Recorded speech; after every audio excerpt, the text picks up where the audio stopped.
Today, we are digging into the story of Michael Osborne and his co-host, Amit Kapoor, who's not on with us. They are the co-hosts of Famous and Gravy, a indie show that has recently signed a deal with a big network, Wondery Plus, which is, I think, pretty safe to say, the dream goal of a lot of indie creators who start out. And what's a little bit interesting to me about your show is that it's a entertainment-style show, which a lot of times there's a lot of potential there, but there's also a lot of indie creators who say like, oh, like how can I compete with, Conan and all the celebrities? And it's much easier if you have a practical, tactical show teaching you something. And so I think that that's your show here is an interesting case study of that. But also I know that you have a long and winding history of doing the show. It's not like you just started 6 months ago or a year ago and now I've got this deal. This has kind of been a long time coming. And it didn't always look necessarily like this was where you were going to end up. And, the story is not fully yet written yet. We're going to check in on that over the months and years to come, hopefully. But I'd love to start to dig into the backstory and some of the things that have brought this kind of big achievement about, and also some of the things that brought us here. So to start out, I'm going to put you on the spot here, Michael, and I'm going to ask you to give the current kind of 1 or 2 sentence pitch of the show. What is Famous and Gravy? Great. Okay. So Famous and Gravy is biographies from a different point of view. On every episode, we choose a recently deceased celebrity and we kind of go through their life and ask the question ultimately, here's why you would want that life. What is that life all about? So it's kind of taking the biography genre and twisting it a little bit towards a more empathetic lens. Okay. And how long have you been doing the show at this point? So we launched in late 2021, like December of 2021. We started developing it in the summer of 2020. So it really took some time to sort of put together before we put it out there. Yeah, and so for reference, at this point, when you have signed with Wondery, we're kind of late summer, fall of 2024. So kind of 4 years after you started developing it, 3.5 years after you launched it or so, something Yeah, like that. wow, I didn't realize it had been that long, but yes, it's about that. Okay. Now, the other thing that I want to touch on before we get into some of the specifics of the show construction, which we're going to be talking about today, is the brief history of Michael Osborne. And I want to point out specifically over the left and right shoulder, we can see a couple of awards. And we've had now with your own show, Famous and Gravy here, we have another kind of accolade added to your resume. So I want to just give a little bit of context on your history in podcasting and some of the successes so far. Yeah, I'll really try and do the very short version of this. So I was an early adopter of podcasts. I was listening in 2005, kind of in that first wave. In a former life, I was a research scientist, and I was working on a PhD at Stanford in the late 20 teens. I'm sorry, late 2000s, early 20 teens, when I had an idea for a show. I launched it and it was met with some success. And that kind of set me on this career of podcasting. I have been working as a producer for 15 years ish, is kind of how I'd say it. And I wear 2 hats. I've hosted 3 shows, Famous and Gravy being the third.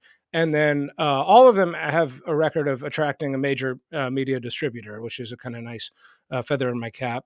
And then I help other indie creators launch shows. So I really work as a development producer, and those clients range across a wide range of topics. I mean, I'm really in a lot of different categories, working in a lot of different formats, and involved in a lot of different kinds of projects. You mentioned the awards. One of them was for a project I did, Black Women of Amherst, which won a Webby last year, which was a narrative series. And I got to go to the Webby Awards, which was really cool. But anyway, so. Yeah. Great. And Was that yeah, there's short? a I'm couple. trying here. That's perfect. Okay. And I'd like to get into some of that stuff in another episode, Yeah. maybe about your backstory and how that's kind of led you here. But Sure.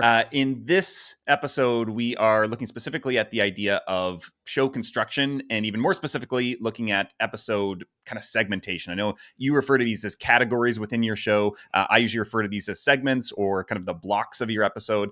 And this is really, if you listen to Famous and Gravy, this is a defining feature of the show. Yeah. And I guess I'd like to start this conversation around like the use of segments with the question of, where did you get this idea to build a whole show based on these little segments from, and what was the kind of process of then applying that to your topic? Yeah, I kind of stumbled into it. I hinted a second ago that I've hosted three shows. The first show really was edited long form interview in terms of format. The second one was narrative.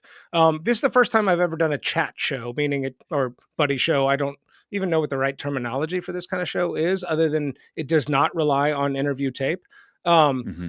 and I mean, there's a whole backstory about how Amit and I became friends and how we started talking during the pandemic of like, I wonder if there's a show to be done around dead celebrities.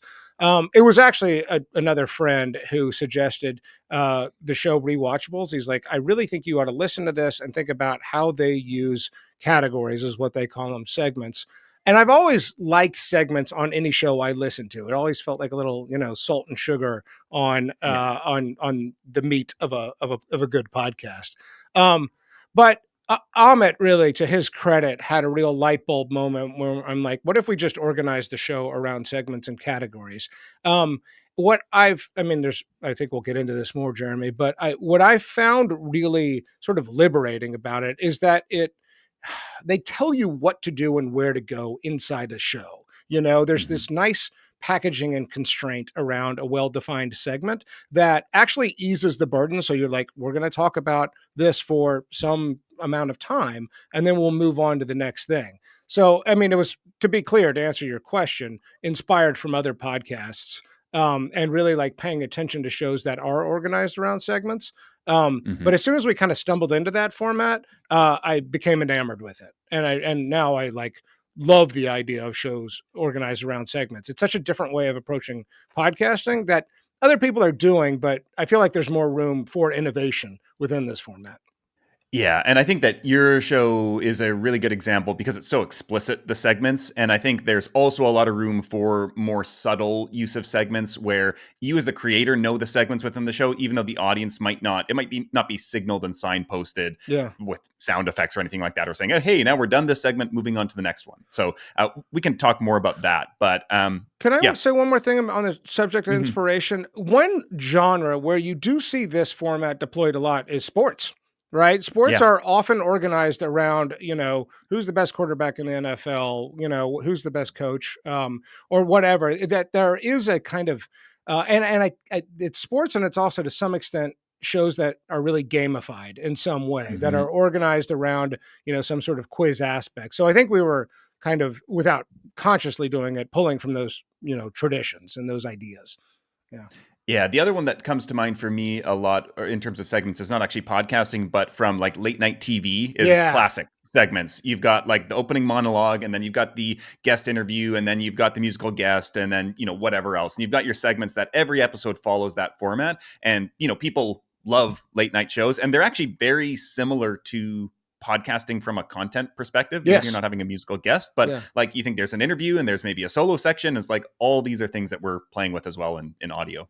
Yeah, I mean, just to add to that very briefly, I think that one advantage that I did not know ahead of time is the sort of the way it forces you to keep the listener's attention. If you are doing Hmm. an edited long form interview, or not even edited, just a long form interview podcast, like every question has to be interesting and every answer has to be interesting so that people don't kind of zone out. What segments can do is, kind of buffer against that, in that Hmm. listeners may lose attention for a little bit, but they know the next thing's coming before too long. And that's how uh, late night talk shows work too. If the monologue's no Yeah. good, well, we've got a funny segment with, goofy pets or whatever it may be, right? So there is a way in which it kind of chops up the whole experience, and gives all these opportunities to regain attention if people zone out.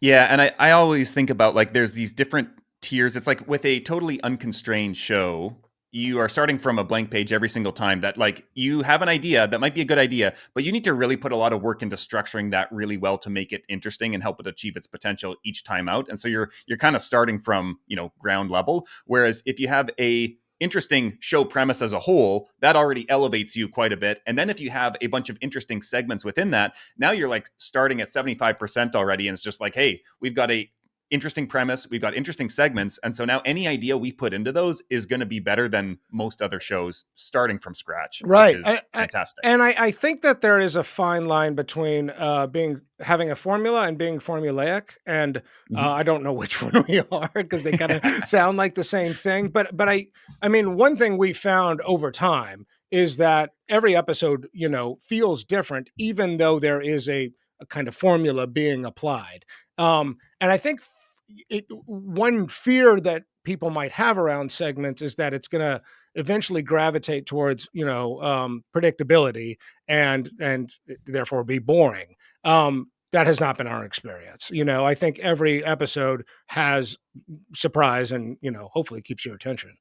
Yeah, and I actually want to come back to that idea of predictability in a minute, but I think it's maybe a good idea for us to just talk through quickly, give us the rundown of your standard segments that are in the show so that people kind of have a sense of what we're talking about here. Yeah, it's moved a lot, and I won't go through all of them, but it starts with the very first category is grading the first line of an obituary, right? Which was sort of a late add-on as we were developing the show. What the first line of an obituary is kind of the headline news. Here's this person. Here's what you remember them for. Here's why you should know them, and it's sort of the best attempt at summarizing a life story. And that kicks us off pretty good because it gives Hmm. us a lot of what our show is about. I mentioned at the outset that it is kind of twisting biography on its head. And we're trying to take a different angle, biographies from a different point of view. That's the short Hmm. sentence we've been using to describe it. What we want to do in the course or over the course of any episode is start with the kind of common narrative of somebody, what you know them for, what you remember them for, what your impressions of this person are. And then over the course of an episode, we want to draw a contrast of like, let's look at that life story in a different way. So, Hmm. in grading the first line of an obituary, that category does a lot of work. It lays a baseline of here's what you remember this person for. And, we rate the New York Times obit on a scale of 1 to 10, saying, like, how was the Yeah. verbiage? And were they a little long with this? Is this accurate? We kind of dunk on it a little bit, but, in good faith and with good humor, hopefully. Anyway, so that's kind of what kicks us off. The very next category is 5 things I love about you, and that's where the show kind of begins to take this subjective, like, what is your impression of this person, Hmm. and really like, okay, if the obit is what you know them for, what do you not know them for? What did you learn, over the course of the research? From there, there's a number of categories that kind of like look at values in life from a number of different ways. So it's thing we have a category called One Love, where we kind of summarize their interpersonal relationships, their marriage and family life. Net worth, how much money did they make? And these are all knowable things. There's also a number of categories that are sort of empathetic imaginings. There's one called Man in the Hmm. Mirror. What do we think this person thought about their reflection? Do we see more self-confidence or self-judgment? And that's speculative. Nobody can know the answer to that, but it's kind of like your Yeah. take on them. um, there's one called Coffee Cocktail Cannabis. Which one would this is about vibes? If you were to Yeah. hang out with them, would you want to smoke a joint? Would you want to have a drink, or would you have a cup of coffee? And usually we kind of paint a little scene around that. The whole show concludes with what we call the Vanderbeek, which is named after a famous meme in Varsity Blues. James Vanderbeek said, "I don't want your life."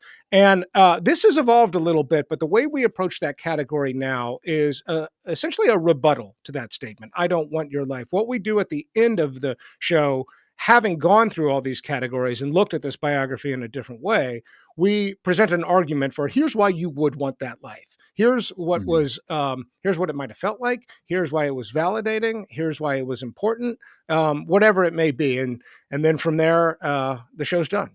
Yeah. So that's kind of the arc of every Famous and Gravy episode, and every segment is meant to build towards that ultimate argument of why you might want this.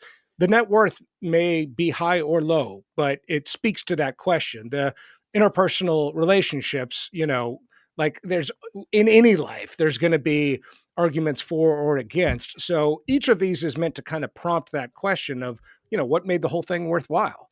Do you know off the top of your head how many segments are in your standard episode? Yeah, that has changed. I think we're at around 9 or 10 now. Um, Okay. So That feels there's right to some me. that have come and gone and sunset. We added some.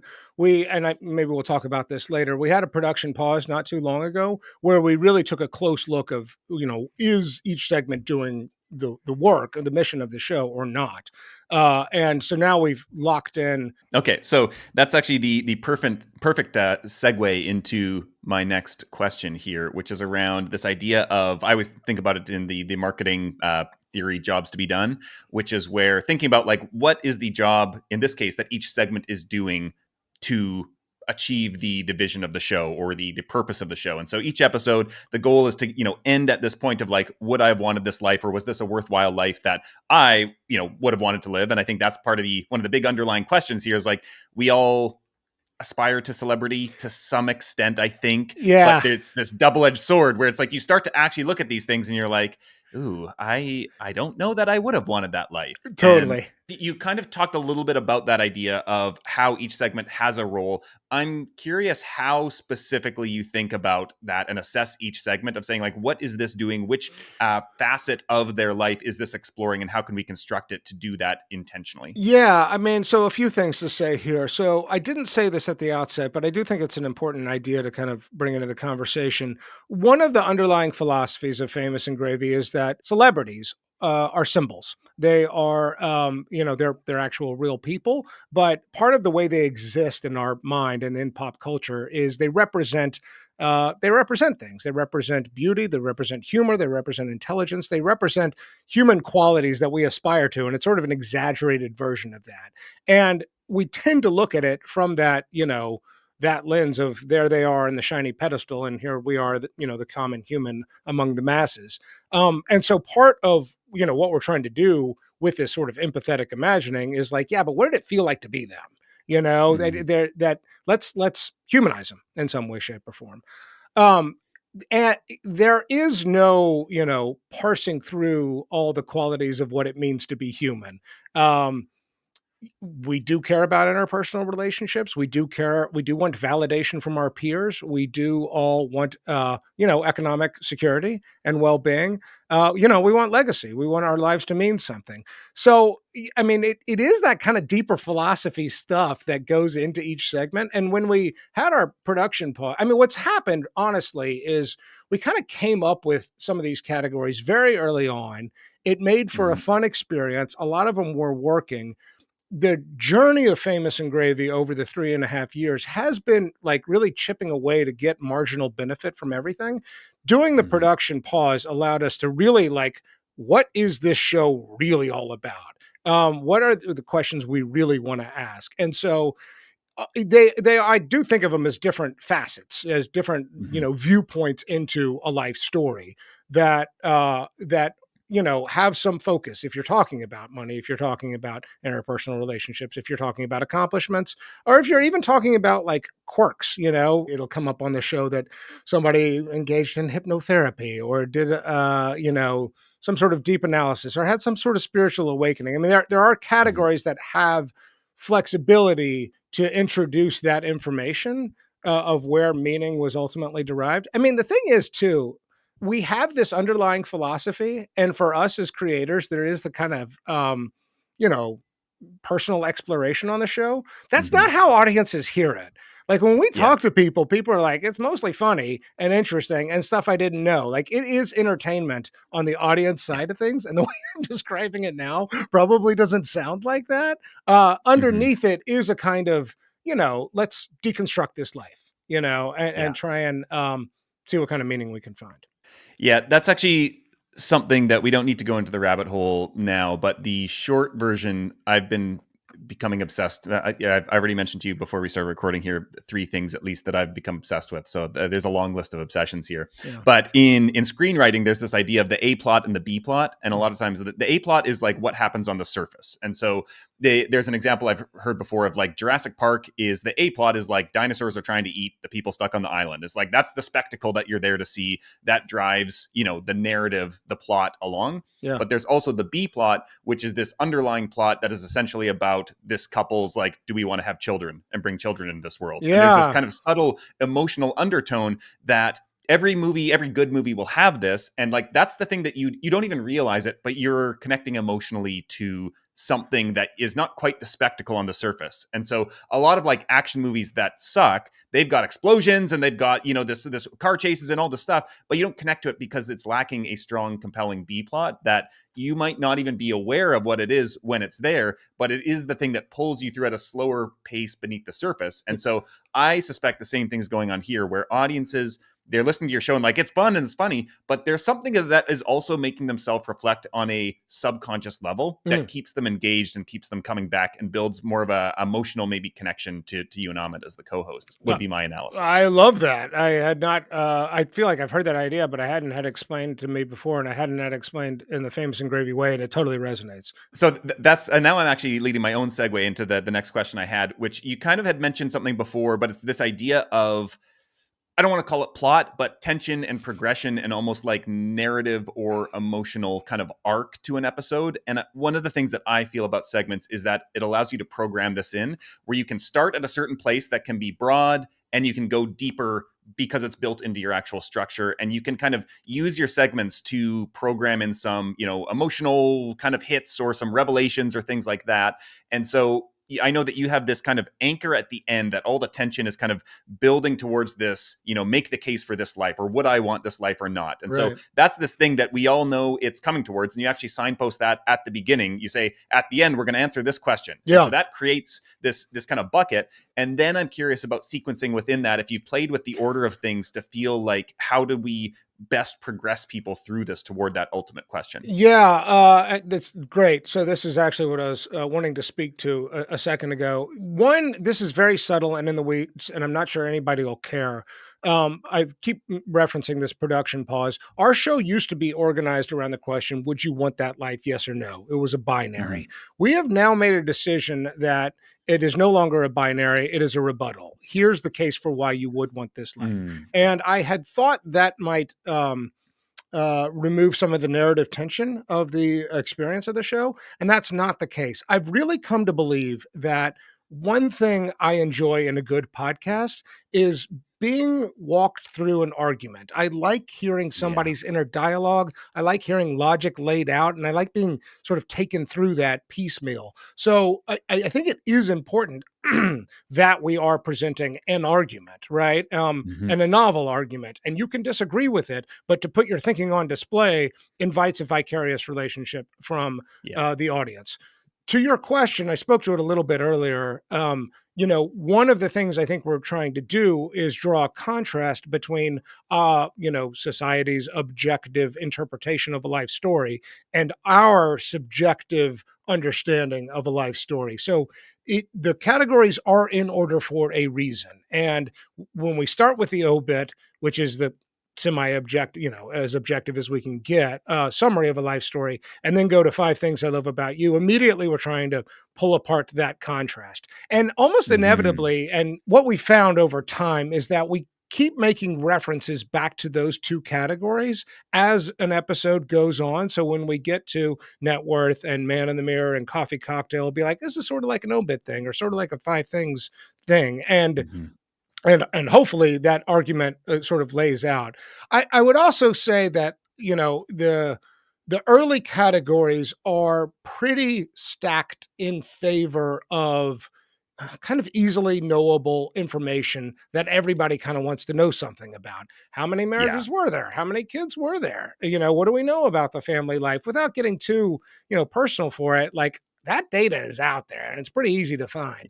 Yeah. Same thing with net worth. And we also, have other categories that sort of assess how famous somebody was, because you have to imagine the experience of being fame is just a confusing one for trying to seek validation on some level. I heard Derek Thompson on Plain English say, fame is so funny because everybody seems to be clamoring for it and it's got a 1-star review, but everybody still seems to be wanting it, which I thought is like the best summary of what, fame is. So, to your point, they are in order for a reason, and there is a kind of trajectory of knowable information that we took the time to look up and research, and it sort of does trend more towards the real empathetic imagining overall Mm-hmm. of what do we feel like it felt like inside this person, what would it be like to hang out with this person, which all of this is imagined, I mean, all, Yeah. all of this we're very clear. I mean, one thing about our show, we're not journalists. We're not Hmm. presenting new information. We're not doing original reporting. We're not talking to primary sources and that sort of thing. We are simply taking information that's already out there and looking at it from a different point of view. That's why we have that line, biographies from a different point of view. Something that goes along with that idea of progression and the kind of arc of an episode is also the pacing of it. And so I'm curious about how you think about, like, are there defined limits? Like, is every segment or category the same length, or do some you're like, okay, this is a 10-minute block and this is a 2-minute block, and we try to keep them within these time limits? How do you think about that? The latter, I mean, certainly. So we do quite a bit of editing and post production. We try and aim for an hour with an episode. At one point, we were recording for at least an hour and 40 minutes every time. So, and my working heuristic is it's pretty easy to get things down by about a third, no matter what. Hmm. The thing that matters the most is holding people's attention. When something starts to drag or get boring, figure out a way to cut it out. And there's definitely a lot of stuff that I think is like, oh, but that was really good. And we're pretty ruthless in the editing. Yeah. Um, each segment does have a kind of rough time frame, and they're not all created equal. Some Yeah. are a minute and a half, some are more like 8 to 12, some are more 3 to 4. Um, we do have a template in Pro Tools Hmm. that bookmarks, like, oh, okay, usually we kind of ended the segment by here. We're not strict Yeah. about hitting that, but it tells us we kind of need to wind things down. Yeah. To your question, there is a rough guidepost, and we've looked at the data of our show in terms of how long are we talking for, how much editing do we need to do within a segment, which I will say, and maybe this was your question, makes editing a lot easier, right? If Yeah. you're Hmm. recording a conversation that lasts an hour and you're like, I need to cut it down, what's the boring part? Like, this chops it up in a way where you sort of know, you know, like, this needs to wind down. We need to move on to the next thing. Yeah.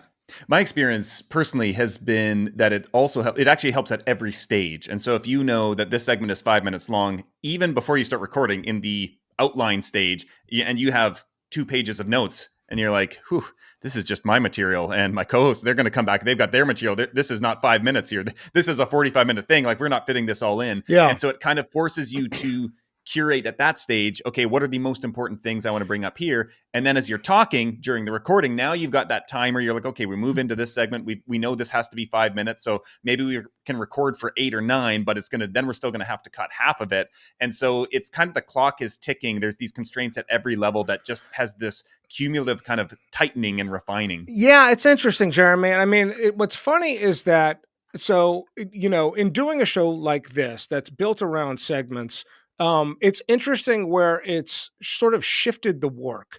I do spend a lot more time preparing for an episode than I did Hmm. when I was running a show that was, long form conversation. Um, I also have found it a couple things. One is that there's a major relief that I trust the structure. Like, it does so much of the work overall Yeah. that Hmm. I can go into almost any conversation and I don't have, I'm not jittery. Like, I know it's probably going to work because it's sort of borne out. It also has allowed me to be really present in conversations with Amit or anybody else I'm having, Yeah. because we've had a few guest co-hosts here and there.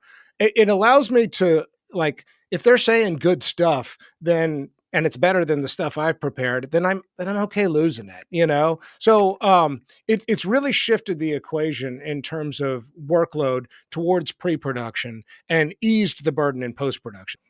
Okay. And yeah, then my other question related to length is, have you found that have you ever experimented with a segment that was too short to leave an impact of any kind, or that was too long and that you could, I mean, and there's so much that goes into this that it could be that was the wrong segment, that you could get away with a 25-minute segment, but you just had the wrong one? Or what have you found out about, like, optimal lengths in terms of Yeah, I retaining mean, attention? it's sort of, I think it's proportional to how interesting the segment is, right? Yeah. We have in the earlier versions of our show, the love and marriage category. That's how we titled it, Love and Marriage. Mhm. And it was pretty open ended. Like, what do you think? Here's how many people they were married to. Here's how many kids. Here's what the kids had to say about mom or dad or whatever. Um, in the in the newer version of our show, we call it One Love. And the idea is to come up with one word or phrase that we feel like summarizes. So to give this an example, we did an episode on Johnny Cash. Johnny Cash has a very complicated interpersonal life, a very interesting one. It's been, documented and fictionalized. I ended up saying tempestuous was my word, and I was trying to go for Shakespeare and the Tempest a little bit, but I was also trying to get at like a whirlwind experience because there's something stormy and chaotic about it. So being forced to say one word about Johnny Cash's Mhm. interpersonal life totally constrained that category.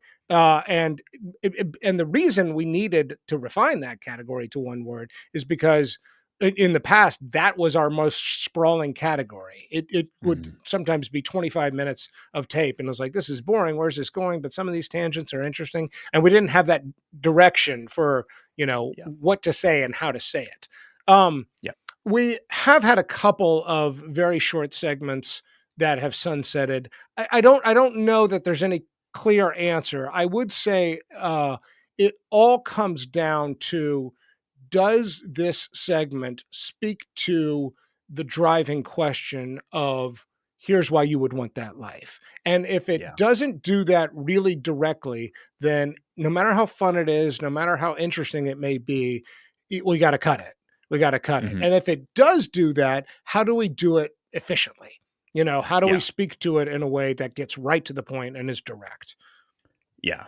Okay. So you've mentioned several segments that you've moved on from, Yeah. and I think that some of those have been replaced by other segments, or you have changed. Like the One Love segment now was a similar topic, or it was looking at the same thing through a different lens or in a different format. So I'm curious about how you decide when to sunset a segment. How do you know it's not working? And that's the specific problem. And then the flip side of that is, how do you start to experiment and work in new segments in a way that still makes the show feel, cohesive? Yeah. I mean, the simple answer is brute force experimentation. We've certainly done a lot of audience research and have invited feedback on it. It's not. I mean, it certainly does come back to what I was saying a second ago about, is this speaking to the driving question, the narrative tension of a given episode? And if it's not, then we got to get rid of it, or we need to consider getting rid of it. I mean, we had a segment for a while that was called Malkovich Malkovich. This is a little bit Hmm. of a pop culture obscure reference, but there was a movie, Being John Malkovich. People may remember, you could take a little portal into John Malkovich's mind and have a kind of behind the scenes front row seat to John Malkovich's experience. That segment was kind of an excuse to tell a one-off story that we thought Mm. could be interesting. We've gotten rid of that one, and we Yeah. got rid of it because it wasn't sufficiently constrained in speaking to Mm. the would you want that life question. And if there is a story that you want to tell that is a sort of snapshot in somebody's life, then there's other places where we could figure out a way to introduce those little vignettes and stories.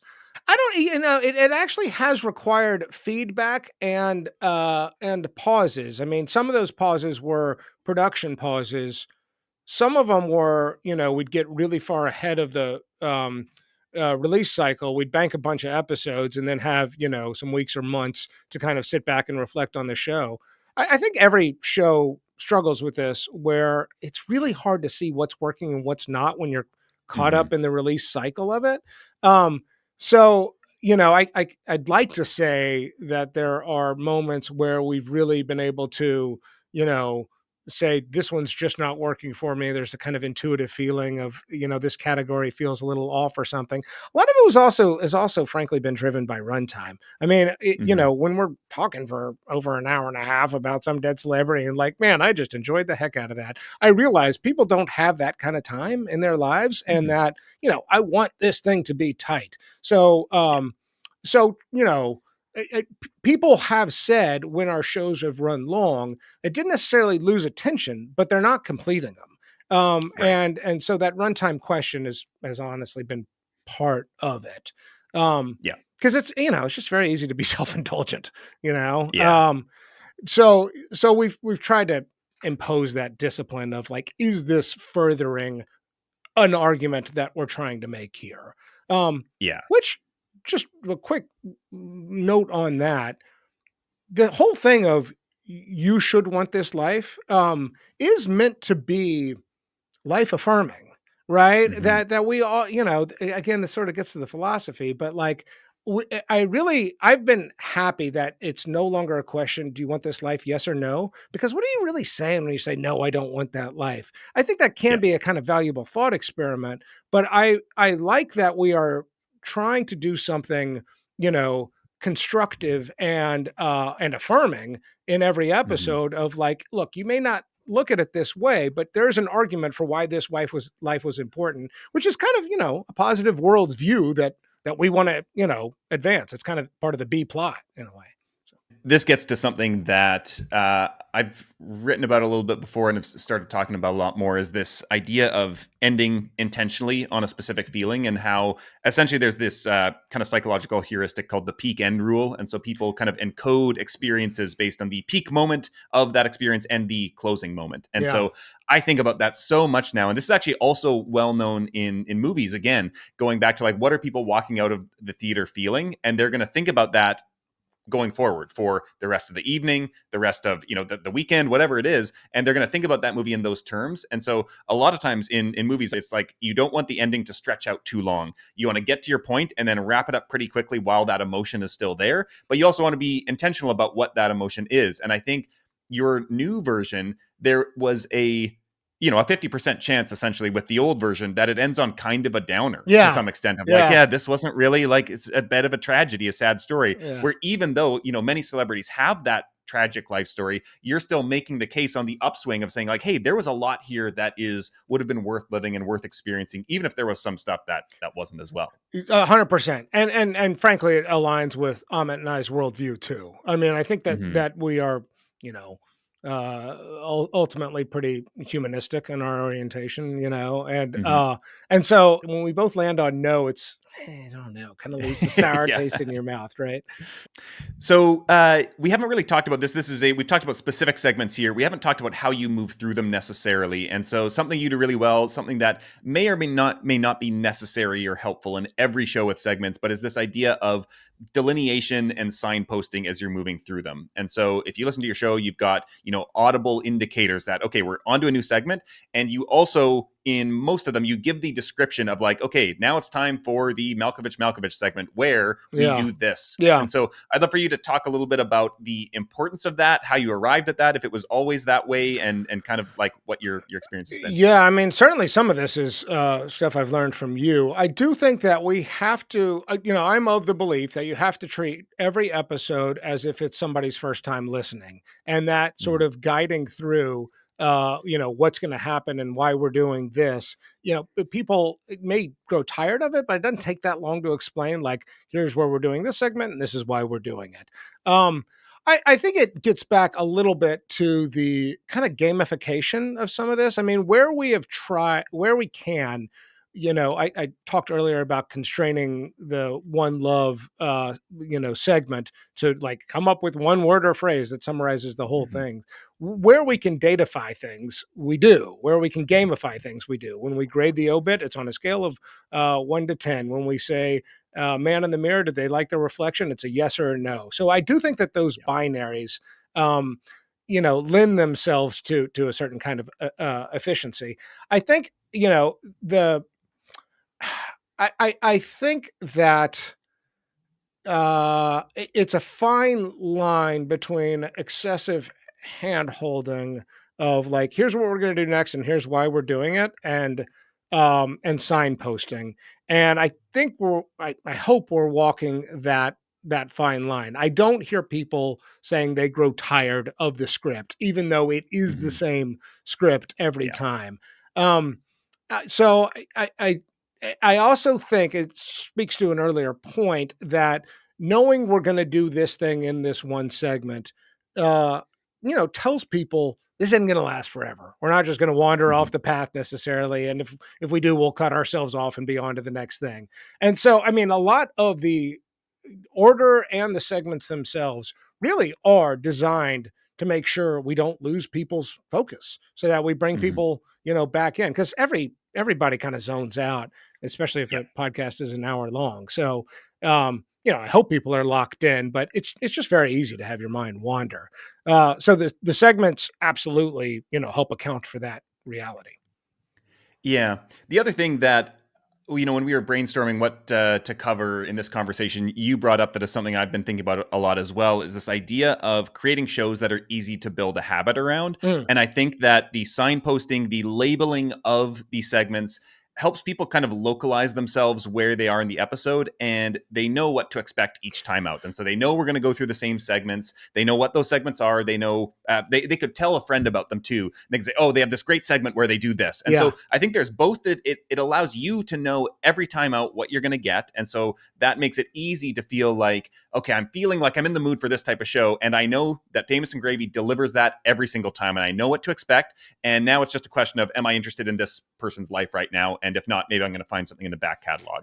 Whereas a lot of other shows, you don't necessarily know what, even if you've listened to 5 or 10 episodes, it might be quite different each and every time. And so it's hard to have the faith to say, yeah, that's what I want for, it feels kind of hit or miss for the next hour. Whereas yours is very predictable. Yeah, yeah. No, in terms of the emotional journey, it's predictable, right? And Mm-hmm. it ends on an upbeat, even if there's plenty of surprise and trivia, and I didn't know that, and even interesting digressions and tangents in places. I remember PJ Vogt of Reply All and Search Engine fame saying years ago that they really thought about their show in terms of training the audience, for Mm-hmm. a certain kind of thing, and they one of their segments that I've heard people reference all the time that I love was called Yes, Yes, No. I don't know if you know about this. I don't need to go into great detail, but there were three hosts, and something wouldn't happen on the internet, and like I need this explained to me by somebody younger than me, and so they'd go from, "Do you know what this is? Yes. Do you know what this is? Yes. Do you know what this is? No." And then the two yeses would explain it to the no person to try to get to yes, yes, yes. Mm. And that, like it came to be, if you listen to that show with regularity, that, you heard the yes, yes, no. The listeners often in the no position, and even if they're in the yes position, they kind of want to hear how somebody else explains it. That, Yeah. you were trained for that experience of clarity. Now I understand internet culture, something comes from it. So I think we have in some ways kind of drawn inspiration from that. And that's, I mean, I guess this whole conversation is about the value of segments, but I do think that with some of the great shows, you kind of know how you're going to feel even before you've hit play. And Mm-hmm. I know how I'm going to feel if I hit play on This American Life or on Radio Lab or on Mark Maron Yeah. or whoever it may be. And I think it's because they well, I don't actually know. I don't actually know. All I know is that there is a way of creating a consistent emotional experience while still having an unpredictable storytelling experience. Yeah. We've stumbled into that, maybe by luck or design. I don't know.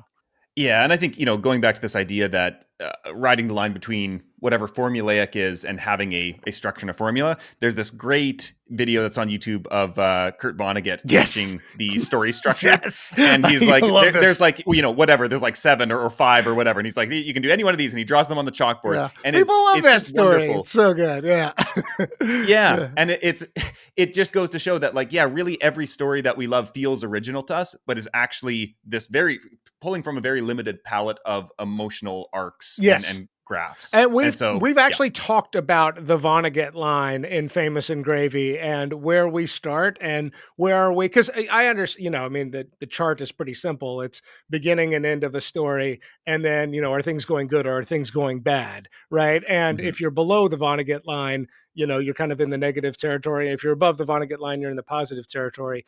It's been a while since I've charted it out, but we actually did try to draw a Vonnegut graph of the famous and gravy categories.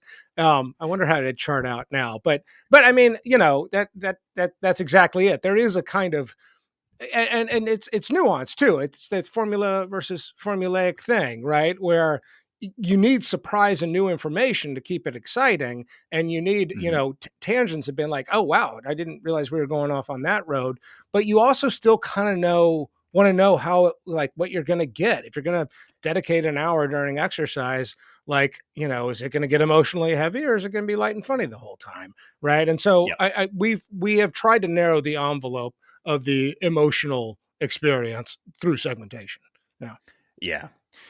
Yeah, I think we could riff on that for a long time, but we'll move on to the last couple questions I got for you here. And so I know you have a kind of ninja mode strategy baked into one of your segments that we haven't touched on yet. But before we get to that one, I'm curious if you zoom out. We've talked a lot about your specific segments here, but if you think about the idea of using segments as a whole, what do you think makes for a good segment? Yeah. I mean, this is a little bit of a summary of what we've talked about. I think. I think a segment should speak to the mission, vision, tagline of a podcast, right? It should be, if you have a show about, I don't know, how to grow a business, it should speak to something tactical, something practical, somehow advance like why people are tuning in the first place. I think it also, surprise is always good. If there is listener participation, I think it's really good.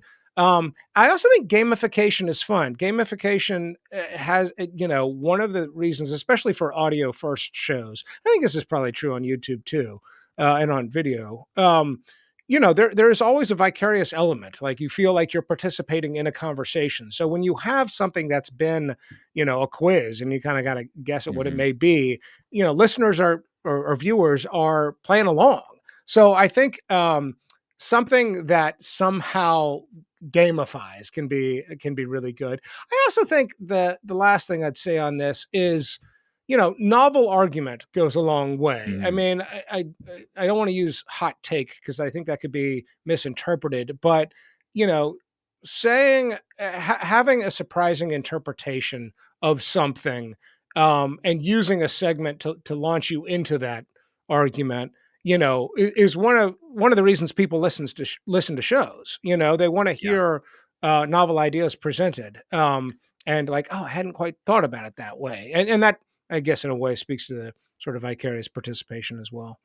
Yeah, and the other thing that makes me think of is we talked about the predictability in a good way, but there's also part of that is anticipation. Is that when you have consistent segments and there's something where you make your argument for something, that every segment somebody's is tuning in, they're like, oh, I wonder, where's this leading? I know they're going to make the argument in that segment coming up. And so there is this predictability, this expectation, but even eager anticipation to get to that, and they're trying to figure it out for themselves. It's almost like a mystery plot of, like, they're piecing together your arguments and their own reflections on what they know about this person who's the subject of the episode, and they're wondering, oh, what are they going to pull on as they make their argument? And it works whether they're a hearing about this person for the first time, or if they're an expert on that celebrity's life themselves and are Yeah. wondering, like, oh, I wonder if they're going to catch this and pull that in there or not. And so I think that's another angle for a good segment, where you have that thing that people can look forward to and kind of work towards, and they're projecting, oh, I think this might go here, or something like that. I've heard Terry Gross say that one of the things she's going for in every interview is to try and unlock somebody's inner dialogue. I think that's what audio Mm, first shows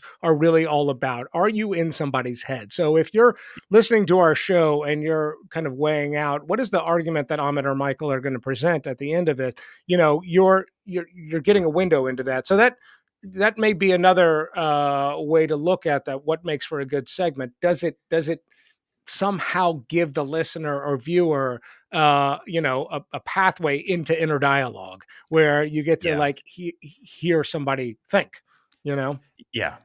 The one last one that I'll say that I've made good use of in the past, and I know that you have as well, is repurposeability, where you yeah can have a segment that it just becomes really easy to repurpose content. You're not like scrubbing through the episode to find some quote. It's just like, no, this segment is always going to do well on TikTok or YouTube Shorts or whatever. This is where I honestly feel like we have untapped potential.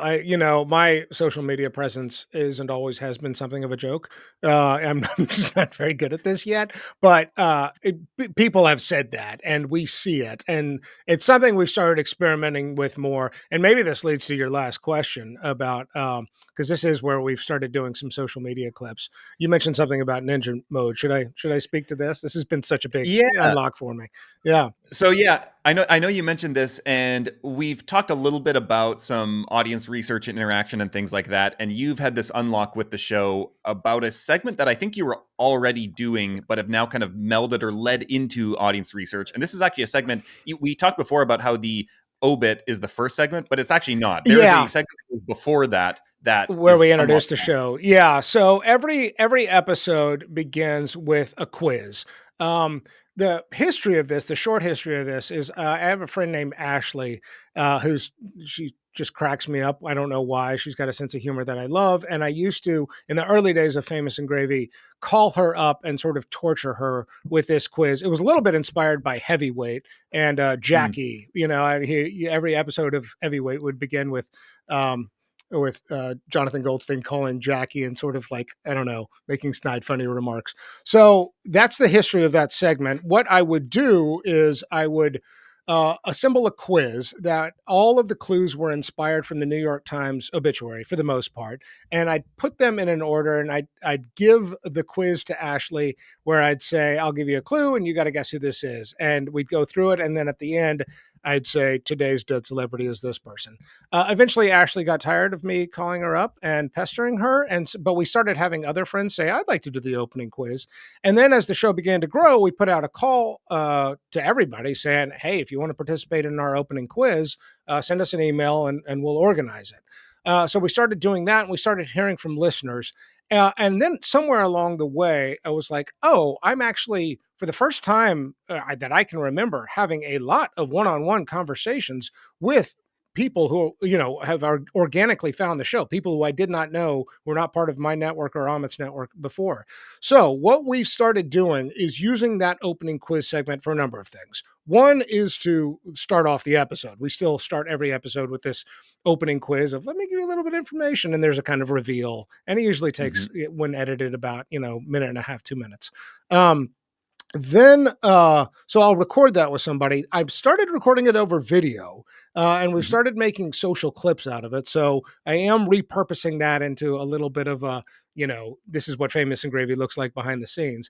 But then the big unlock has been, at the end of that, I asked somebody, do you have 15 minutes to just talk? And because I'd love to learn a little bit more about your experience with the show. So I've been using that opening quiz segment as an opportunity to do focus group research, essentially. And that has been huge. I mean, I think it's a whole other conversation, but just to sort of preview it a little bit, I am getting an idea of how people describe the show, how people discover the show, what they like about it, what they don't like about it, what they're hoping to see on it. Like, it has really helped me fine tune things in some really important directions. And that was a big part of the production pause reimagining that frankly led up to the collaboration with Wondery. Awesome. So yeah, like you mentioned, I think there's a whole conversation to be had there on listener conversations. I know it's something that we can both kind of nerd out about. So we're going to do just that in a future episode. But is there anything else on the topic of segments here that you want to end with for anybody who maybe is not currently using them, that they're looking to dip their toe into the water? How do you kind of recommend they start out?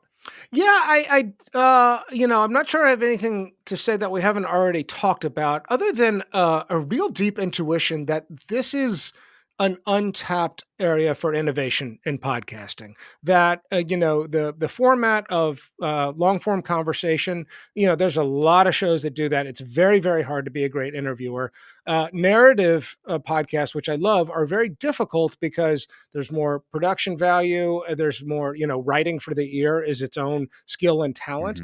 Hmm. And my feeling is that, especially for indie creators, there's so much more that can be done with this format. And Yeah. that, what I'd really love to see is people, pointing to things that they may not even recognize as segments. Maybe it is listener Q&As, maybe it is something from a sports show, or I do think that entertainment style shows are drawing on this, but um, I think that there's just a lot of opportunity to really like do some cool experiments in podcast land around this.